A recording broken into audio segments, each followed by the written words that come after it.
तो मनोरमा इंडस्ट्री के quarter three के रिजल्ट्स आ चुके हैं। इसकी कॉन कॉल भी मैंने अटेम्प्ट की थी, तो इस वाले वीडियो में कॉन कॉल और आपके क्वार्टर थ्री रिजल्ट्स को कवर करने जा रहा हूँ।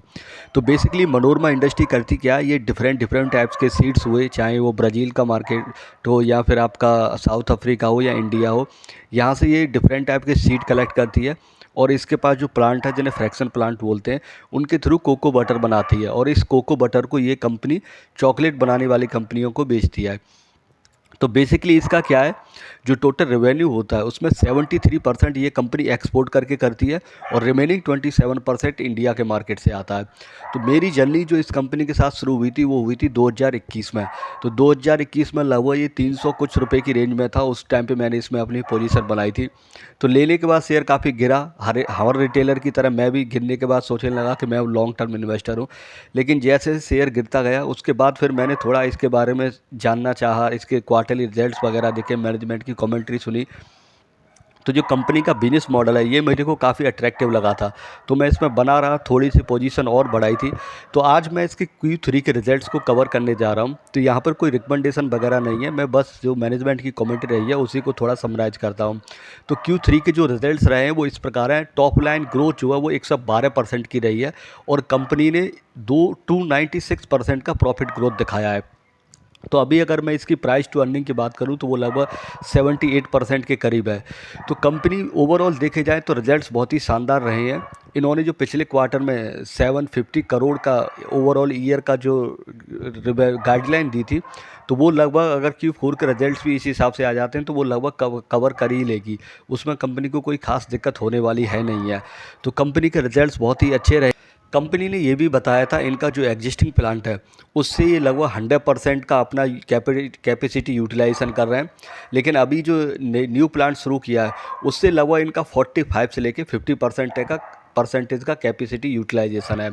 दूसरा, कंपनी ने इस बारे में भी बात की थी कि इनकी जो कॉस्ट अभी बढ़ी है, एम्प्लॉय कॉस्ट जो इनका इंक्रीज हुआ है, वो इसलिए हुआ है क्योंकि Q3 में इन्होंने ई शॉप कंपनी एम्प्लॉयज़ को प्रोवाइड कराए थे।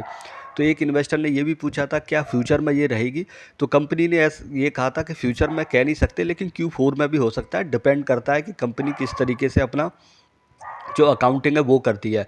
तो इसके बारे में कुछ खास क्लैरिटी मिली नहीं है, तो हो सकता है Q4 में भी कुछ ई शॉप का एक्सपेंडिचर मिले, बट ऐसा नहीं है कि ये फ्यूचर में कंटिन्यू रहेगा।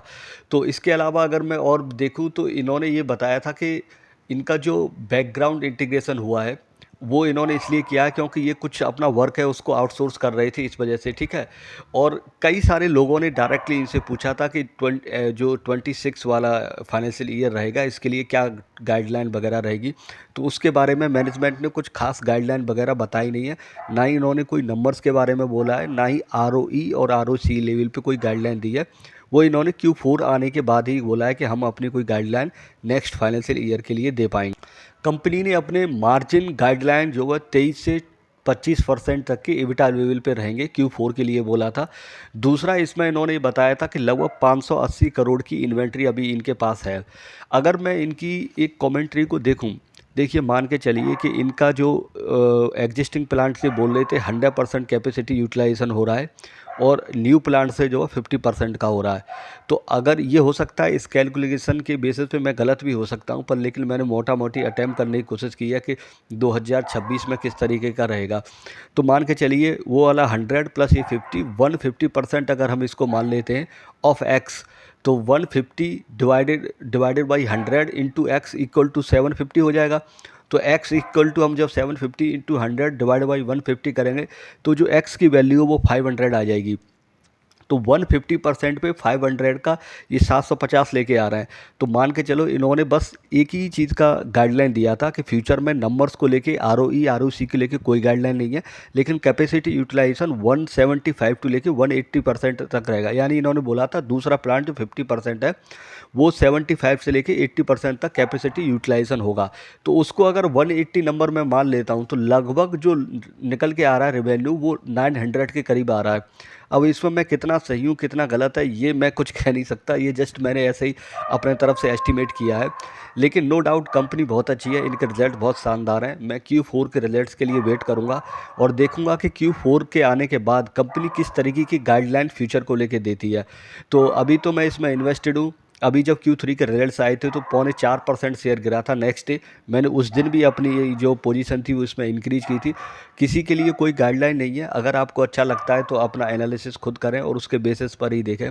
लेकिन 2021 के बेसिस पे तो काफ़ी सारा प्रॉफिट इस कंपनी ने अभी तक दिया, मतलब शेयर ने बहुत अच्छा परफॉर्मेंस किया है।